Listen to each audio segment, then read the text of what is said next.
You've tuned into the Interrobang podcast. I'm with my guy, JJ Shooter John himself. And I'm with my man, Royalty Antinian DeCarlo. This is a show where no topic is off limits. Maybe a few topics. So sit back and relax. Join us for an exclamatory rhetorical conversation. With a small dose of what the Welcome to the show. Beast. We got that. My man. What up, bro? All the things and nothing at all. As always. As always, man. What's good, man? How are you? It's good. It's good to see you. Good to be back. I feel like it's been a minute, but we've been doing all right. Yeah, we've been consistent. We've been pretty consistent, and I hope that you guys out there are seeing that as well. Yo, we spent a couple minutes setting everything up, and I just realized that we should acknowledge that this is the first round with cameras going, man. I already forgot that that they can see us right now. Already I was in just audio mode. That's what you're supposed to do, man. Now I'm a little subconscious. Looking at the camera, we looking at the cameras and everything. We good. We here.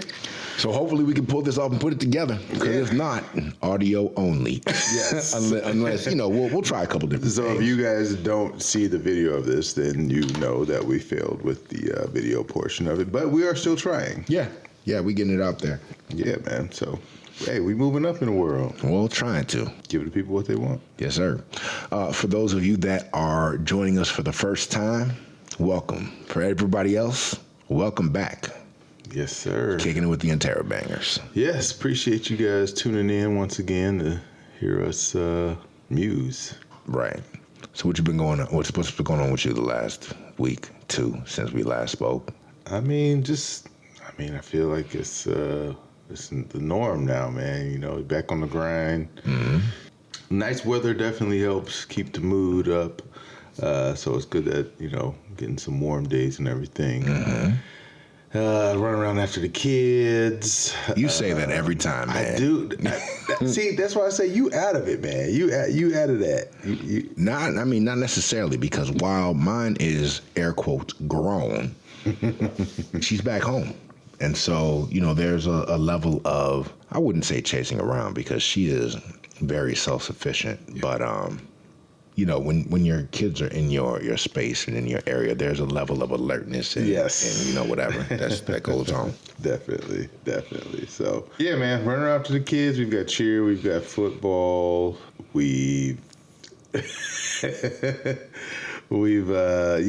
we've got lots of stuff going on, trying to socialize and do all the adult things. See, I feel like you're struggling in an area that should be kind of easy for us. I want to say to y'all, we have had some difficulty over the past, I don't know, however long, because these recordings have taken place over a long period of time.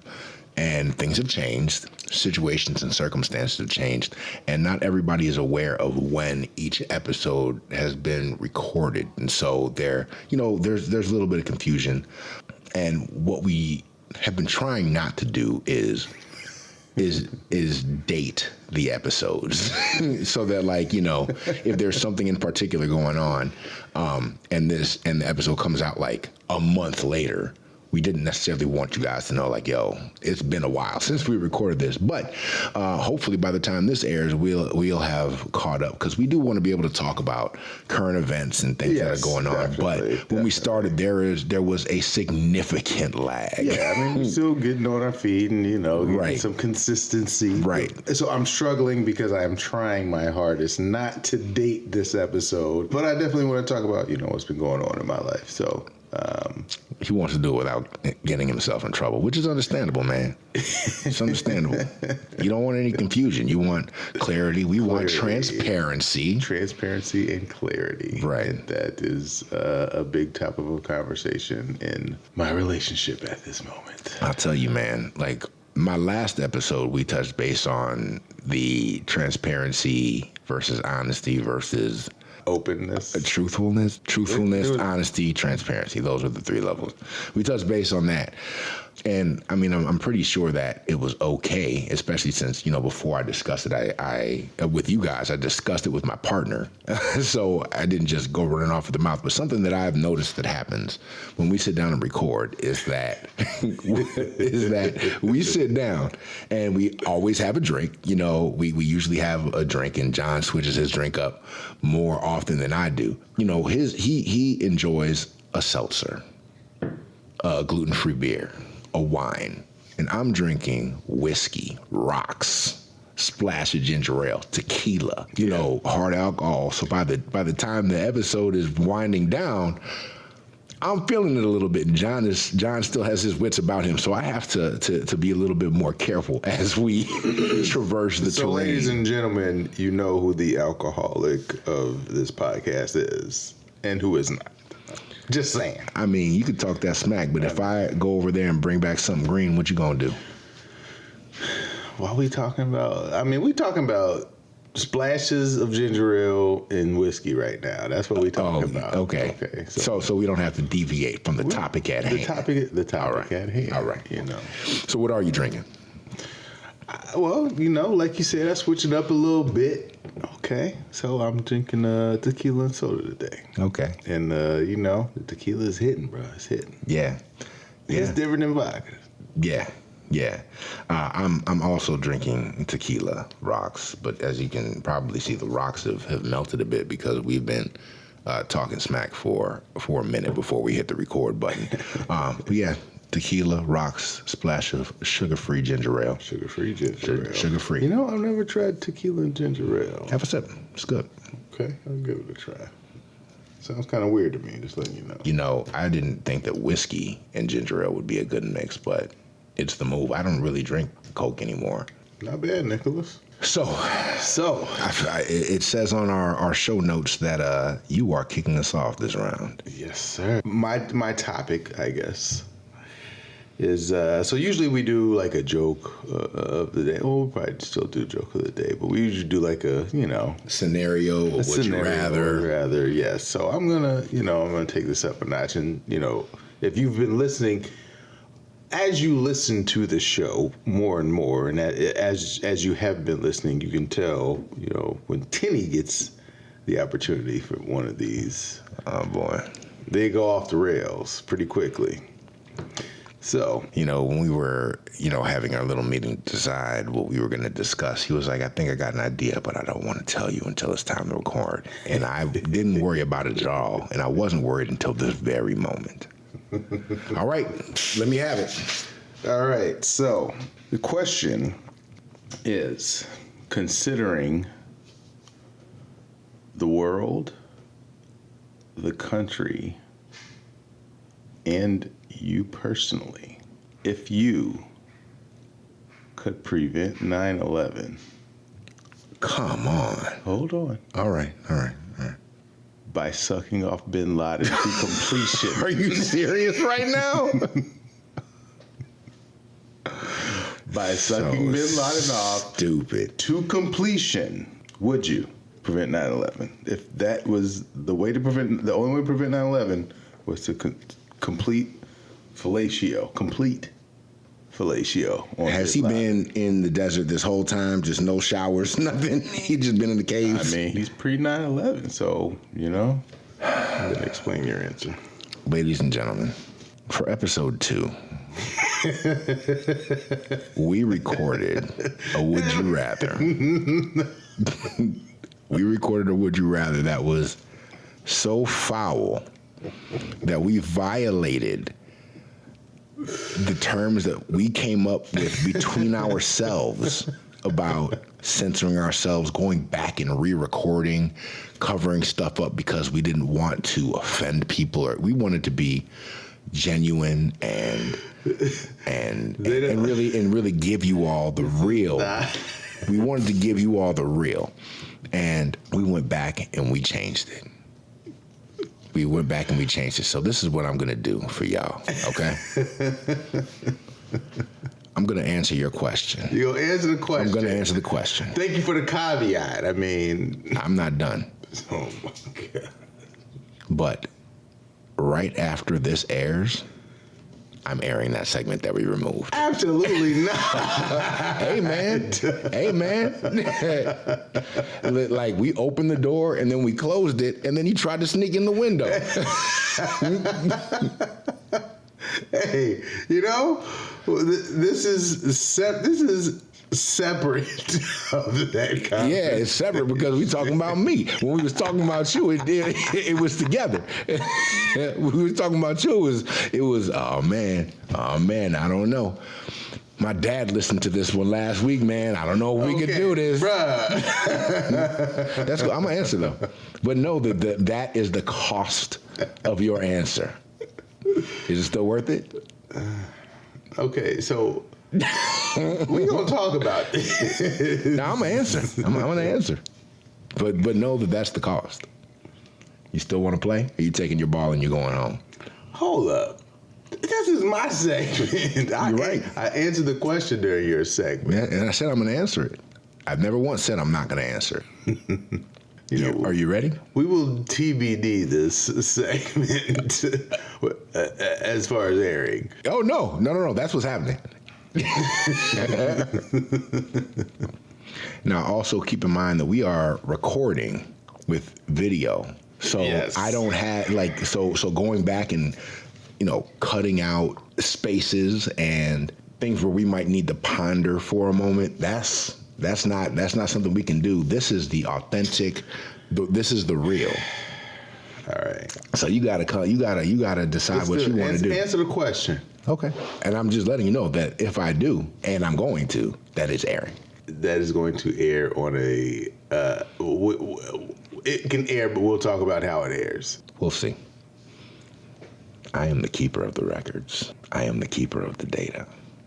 The simple answer is I would never put my personal sexual preferences or really my well-being or livelihood over the lives of so many people. I'd do it. It's not a hard question to answer. Really? It's just not a question that you want to have to answer on film. So you're in. I would have to. Yeah, I would have to. I mean, so if it were like if you were going to prevent, you see, there are levels. Like if you were going to prevent a car accident, nah, man, your car gone. Sorry.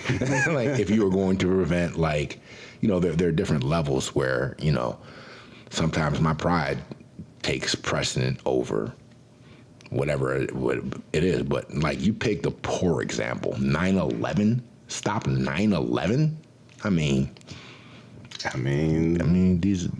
yeah, I would do it.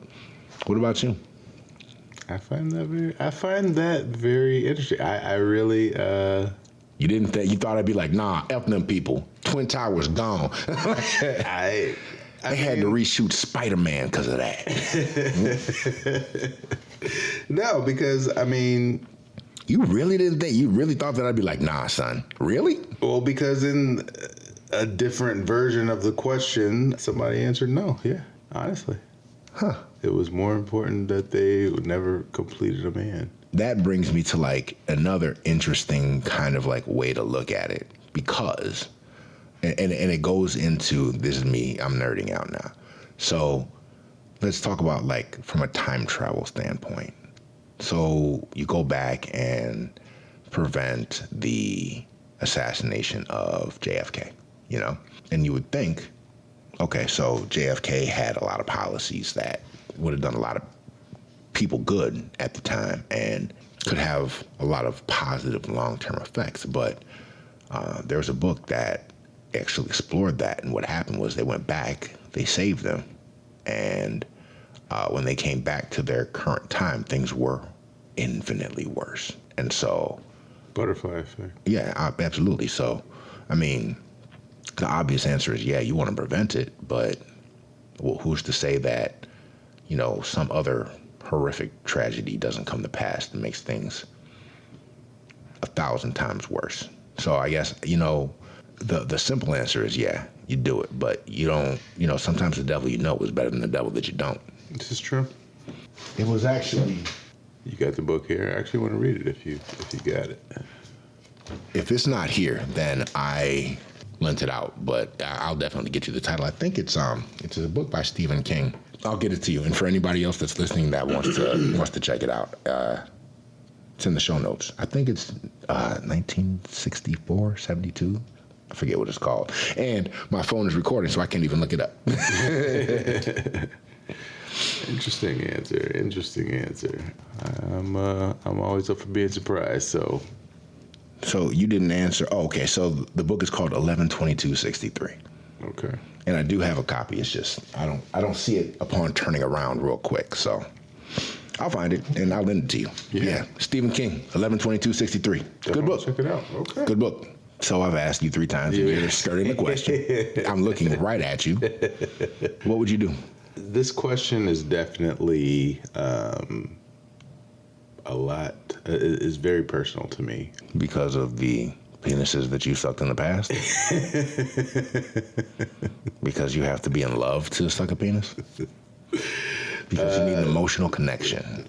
We're just going to sidestep that. But no, because there have been no penises sucked in my past. I can't believe you really felt like you had to justify that. And you're flustered, Shooter. Are you all right, man? Yes. Usually in front of the camera, you are dynamic, and it's messing with you today. You all right? Oh my gosh. Anyways, yes, this is a very personal question to me because 9/11 had honestly a lot of personal implications for me and for my life. Okay, so thank you for sharing that with me because it didn't occur to me that it was personal to you because of 9/11. I thought it was personal to you because of sucking dick. And I was very confused, and I could not wait to hear where you were going to go with that. Yeah, so okay. If I'm stumbling over my words, yes, it was because it's very personal to me, not because of sucking dick, obviously. I'm going to love you no matter what, bro. Just know that. I appreciate you, but I don't have anything I need you to accept me for that you don't already know. Strong finish.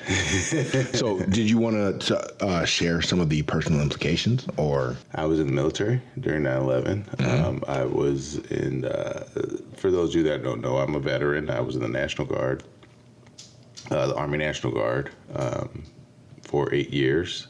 And 9/11 was during my sophomore year of college. So not only did I get deployed as a result of 9/11, so missing school, missing life. So as a direct result of 9/11, I was deployed, so I had to leave school. I came back to school, and I was deployed again about a year and a half.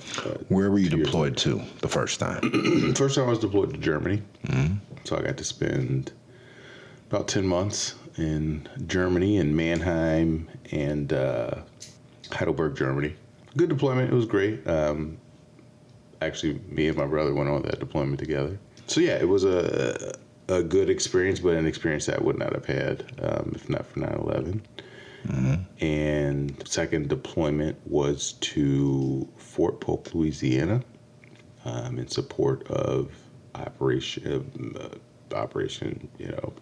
Iraqi Freedom, Enduring Freedom, whatever it was at that point. Stayed there for, I want to say 15 months, about 15 months, maybe a little longer. So just from those two things, 9/11 threw a bomb into my life. I thought I was going to go to school, major in TV broadcasting, go to drill once a month for, a couple of years, and then, move on into my career and life and everything. But definitely changed time frames with that, changed timelines. Coming back to school after missing so much time is difficult. Everything that comes along with that. But then also, my brother was deployed to Iraq. in support of Operation Iraqi Freedom as a result of 9/11, and that's where he was killed. Definitely, like I said, 9/11 is very personal to me because it really changed literally the whole trajectory of my life in a lot of different ways. I can honestly say if there's anything I could do to prevent that, then I would. First of all, as I said to you, several times before, thank you for your service. I'm obviously aware of the circumstances of your deployments and what happened to your brother, as we are and have been good friends. But it's been a bit of time and we haven't talked about it in a while, and I can see that it still affects you. So, thank you for sharing. I will, say that the context in which that was shared was a little bit, I mean, you didn't think this through. we in here almost in tears, and it started with sucking bin Laden. I mean, I can't stand you. Hear, hear. Hear, hear, man.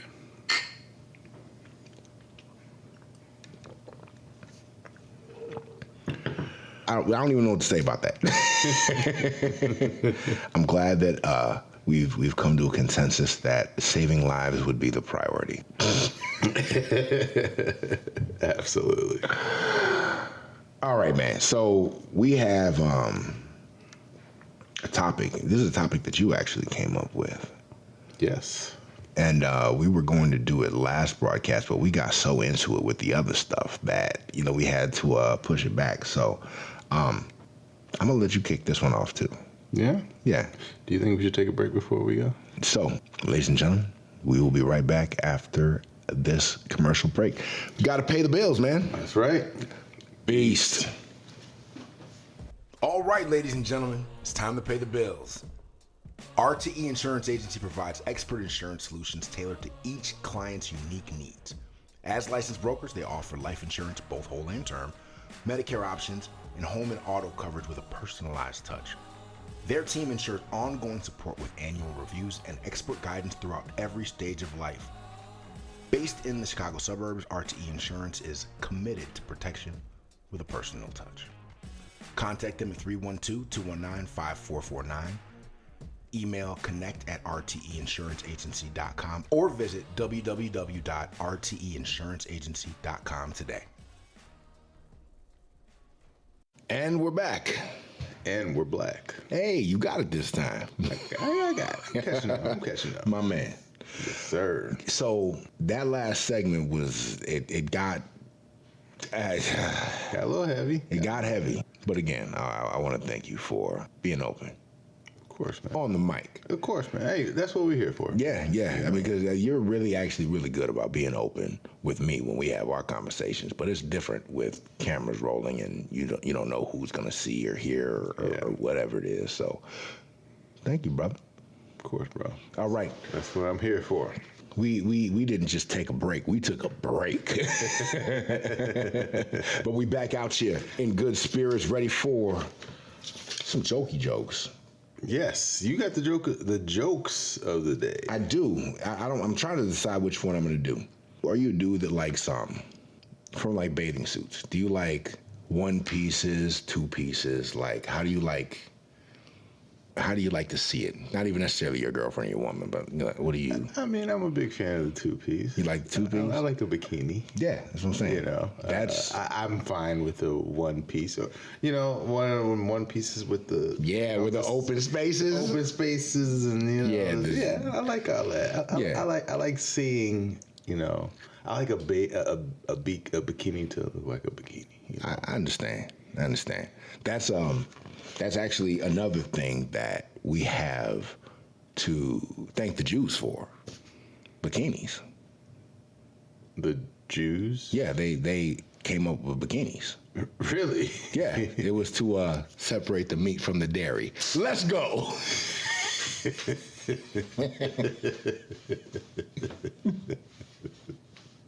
Wow. Okay. I feel like my setup game is like very serious. Yeah, I stumbled first into that. You led me right down to the water. Okay. Yeah. I mean, so this is something that I believe that you are aware of. I just need to know if you know where the clitoris lives. Where it lives? Yeah. Where's the clitoris live? Scientifically, or It's a joke of the day, man. Come on. Come on. Where does the clitoris live? I don't know. Where does the clitoris live? In the hood. Gang, gang, gang.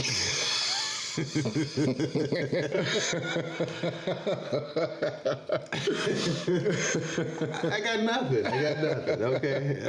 Okay. Next one. Oh, we're gonna do 3? All right, I got one more. I got one more. Okay. I mean, that was a good finish, but hey. Okay. One more. Well, I mean, this one's not as good, but we can still go there. Right. Yeah. What is the one thing that glory holes and police hotlines have in common? Both taking anonymous tips. Let's go.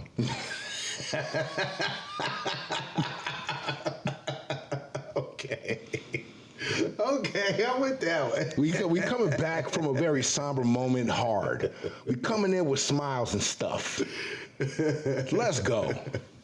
Okay. Hey, you know what? I'll give you a round of applause. Thank you, sir. I'll give you that. Thank you, sir. Beast. Thank you, sir. A beast. Yes, sir. All right, so you're gonna kick us off with the topic. What are we talking about today? I feel like, a lot of our topics center around, things like relationships and things just around adulthood, things like that. And one of the things I've been thinking about recently is what we look at as success. And so the topic and the question that I kind of want to pose is, are we doing life wrong? What does success look like now versus how we were raised to see it?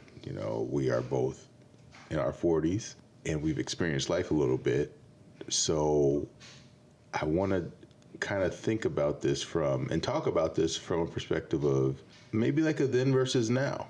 Like I said, what does success look like when we were unsuccessful, or, when we were smaller or yearning for success, versus what it looks like now, now that we've lived life a little bit. So Okay. So I want to break this down a little bit, because we I feel like I might have to write some stuff down. I don't know what you about to do. Like I said, I want to kind of look at it from the lens of then versus now. So talking about then versus now, I feel like when we were raised, because we were obviously we were the same age, we were raised to graduate from high school, graduate from college, graduate from to seek education, right? Get a stable job, get married, buy a house, have kids. So it feels like, looking back, success was tied to milestones, and these milestones were in order to create stability, really. But now that we've lived life and we've been through some different experiences, and we've reached the age that we've reached, and we live the lives that we live, did our parents' version of success ever truly make people happy? Or was it just survival? I think that's a really interesting question, and I think that in order to answer that, we have to kind of examine. Well, okay, let's roll it back for a second, because our parents' version of success is probably a little bit more similar, because I feel like they might have been in either similar situations or a similar tax bracket, or like we have, kind of a similar upbringing, in that we are black men from suburban communities. And, for our parents or our parents' parents, success might have looked like not being in the hood. And that might be enough, I know my grandfather worked in the steel mills of Pittsburgh while going to medical school and supporting a wife and progressively more children. He just kept having kids while he was working and in school. And so, when he came to Chicago, he came with his brothers, And it's funny because they split off into three. So my Uncle James, my grandfather's brother, went to law school and was an attorney and built his home with his family, with his wife and children on the South Side. Their brother, Odie, I can't remember what his occupation was, but he moved out to Rockford with his wife and his two daughters. And my grandfather moved to Highland Park with his wife and their four children. And they did that in the late 60s, early 70s. So success for him was, having graduated medical school, moving to an affluent suburb, purchasing a home and living there. That's success. He was able to pay for all of his children's college. That's success. Yeah. But, yeah, and I would argue that he had a good time because, they vacationed. Like, it was different for me when I was younger because my mother didn't follow the same path, and we didn't have access to the same kinds of things that she did when she was little, but she busted her hump. We didn't have the same kinds of vacations that she did when she was little, but, she made it a point to make sure that we got to Disney World a time or two, Yeah. Mm-hmm. But also, I'm from Highland Park, and that's where I live now. Where we are currently recording this is about 1.3 miles away from the Michael Jordan mansion that was actually just sold. Mm-hmm. So I would argue that, for them, success, they did it. They made it. What's that? Was having black children grow up in the suburbs? Not necessarily in the suburbs, but I think for them, I don't think that the goal for them was the suburbs. I think the goal for them was the opportunities. Yes, and it wasn't. I wasn't saying that every black person's dreams back then was just right. In the suburbs, but yes, having that opportunity to be in a better place than where they were from, most likely. Right. I guess now that you've told us about your history, your family's history, now I guess the question goes back to, did that version of success make people happy, or was it just about survival? I think that it depends entirely on the person. I know there are members of my family who really dove into education, have degrees upon degrees upon degrees, but are not happy. I also know that there are some members of my family who, barely made it out of high school, but they are having a great time. So, as with all things, one, it's a spectrum. Two, it depends on that person's particular standards, needs, wants, and desires. So let's bring it in. Let's make it a little bit more personal. Yeah. How do you define success? How does it differ from when you were little, and your parents obviously, stressed education and wanted you to follow a specific thing. You were in the military, as you let everybody else know. How has your picture of success changed from when you were younger to today? Honestly, that's a difficult question to answer for me because I feel like success back then, what I viewed as success, as let's say a high schooler or even in college, what I viewed as success back then. Money, cash, hoes? Yeah, to a certain extent, but honestly, I feel like my view of success back then was tied to my parents' view of success. Okay. And part of my question about that was because I feel like back then for them, and I know you asked me the question, but just to preface what we're talking about here, I feel like back then, for my parents' generation or our grandparents' generation, success was survival. Survival was success. Okay. So for them, it was either success or death. Honestly, Do you think that's a bit maybe not. extreme? Because I mean, were they? Was it? And I mean, I'm asking. Or not having success could be such a detriment that I don't want to say it's akin to death, but I think back then the bridge, and I mean we can keep going with this conversation, but I think back then, especially for Black people, the difference between a successful and unsuccessful was razor tight, and you had to do a lot of things right in order to be successful.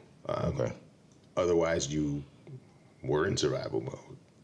So to get out of survival mode, they had to be successful. So that's what I do feel like. So I do feel like when I was raised, my parents, and this is what, as parents, as parents, we passed down the best of what we were taught, and I feel like that's what my parents did to me.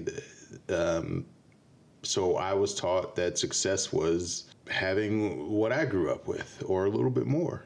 I mean, I think everybody can agree that the goal across the board is for the next generation to do a little bit better than you did. Yeah, and there was I feel like for our parents or for our parents' generation and maybe the generation before them, the generations preceding them, there was almost like a linear path to success. Like if you do this, if you do these I'm things, teach you how to do these things, because if you do these things, that's going to help you be successful and you'll survive. Right, and that is become very convoluted. There's not like the blueprint is not the same anymore. Yes, and this is there's no and doing certain things is not going to guarantee your success anymore. Right, and I think that's where the conversation has evolved, is because you can't just do those things to be successful anymore.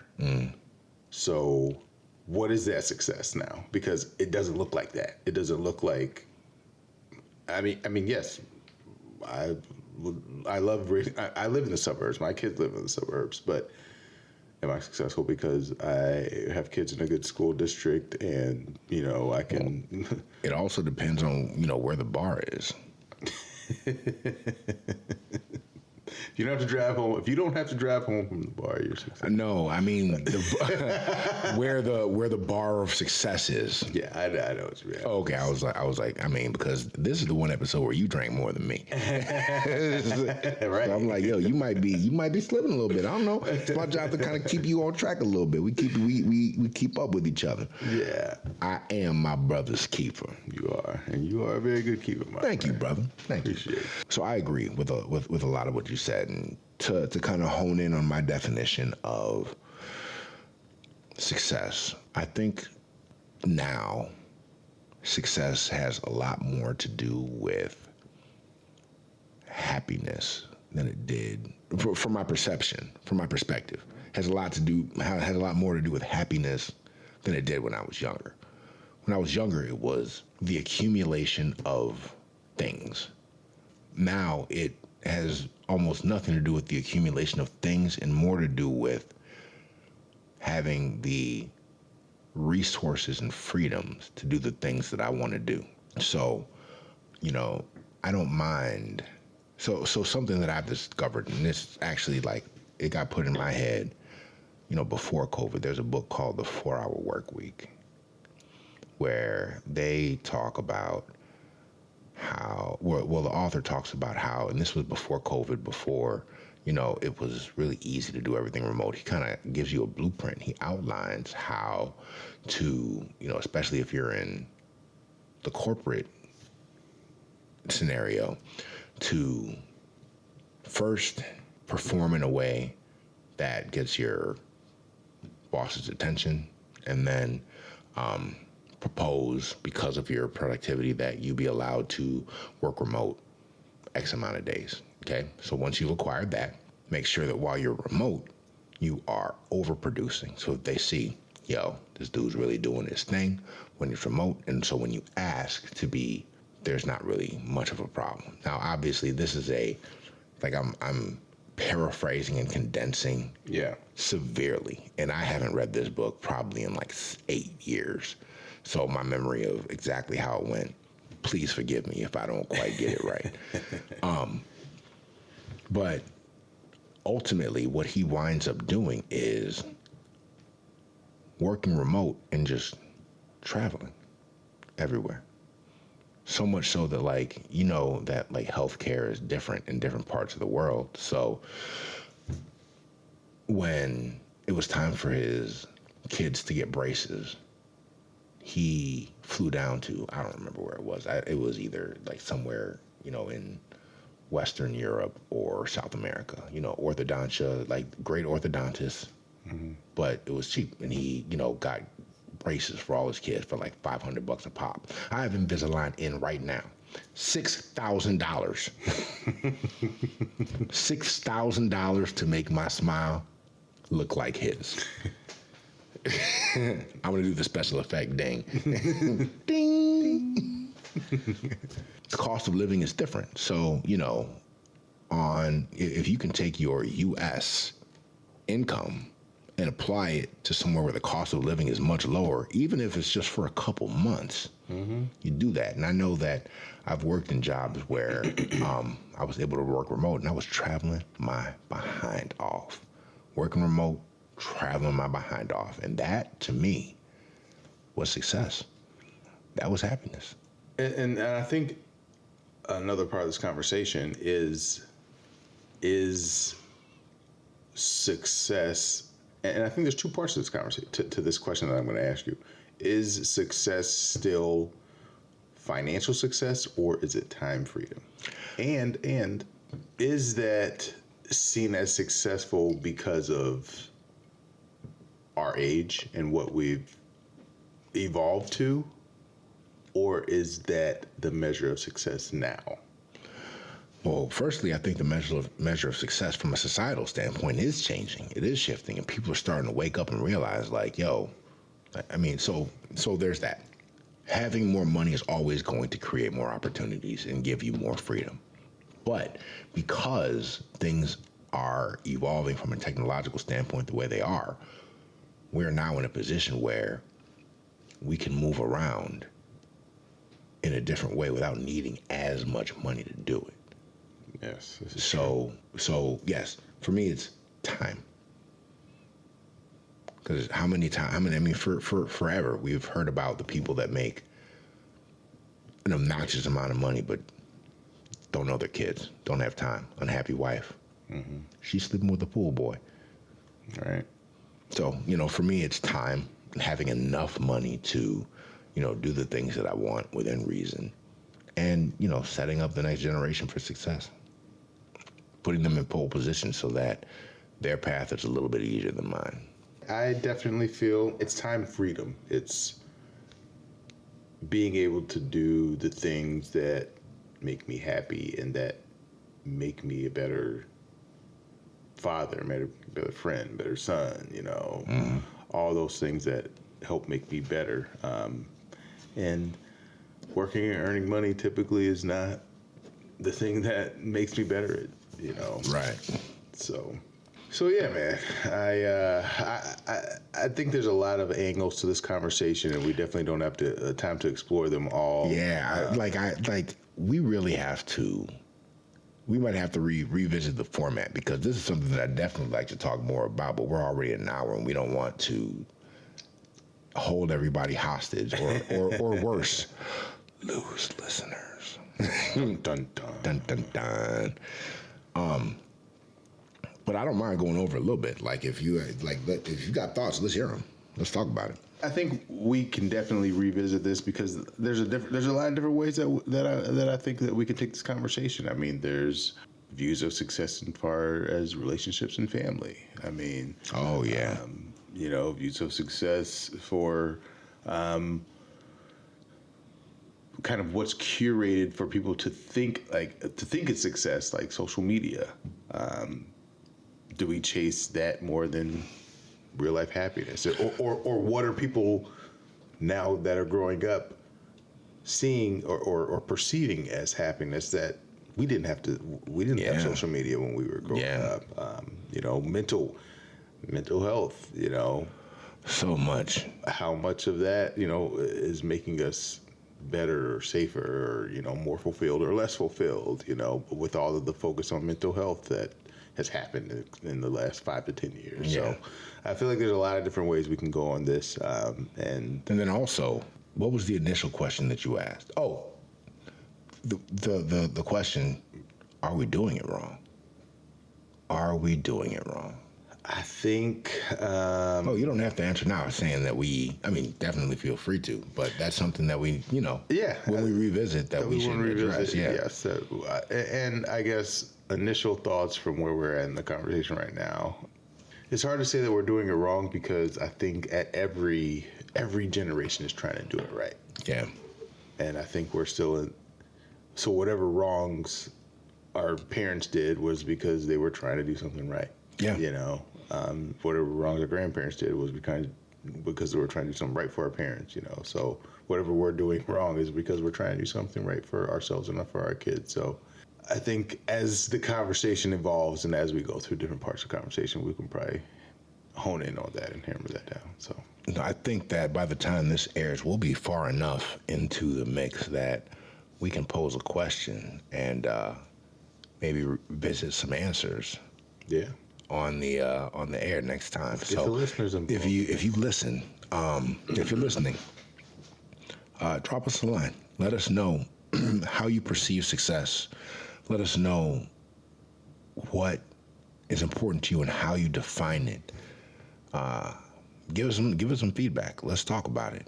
Holla. We got to do this. Ladies and gentlemen, please like and subscribe. Yes. When you go to YouTube, you have to do youtube.com/ and then the @ Interrobang Podcast. But for all the other socials, it's just Interrobang Podcast. You can find us whenever and wherever. You can listen on Spotify, Apple Music, all the major Amazon, platforms. Yeah, all the major platforms. And if there's a platform that you like that you were not able to find us on, drop a line and I'll get us there. Yeah, let us know. Thank you for chiming in. Thanks. We appreciate you. Yeah, man. You all right, man? I'm good, bro. Nah, are you all right? Because you look glassy-eyed. Like, we had one today. Yes, we sir. had one today, and that's number 2. You don't usually drink that much. I usually don't. Usually it's you. So Yeah, I'm that's true. feeling good. Good combo. Good drinks and good company. All right, man. Thank you so much for joining us. Look at the camera. Peace.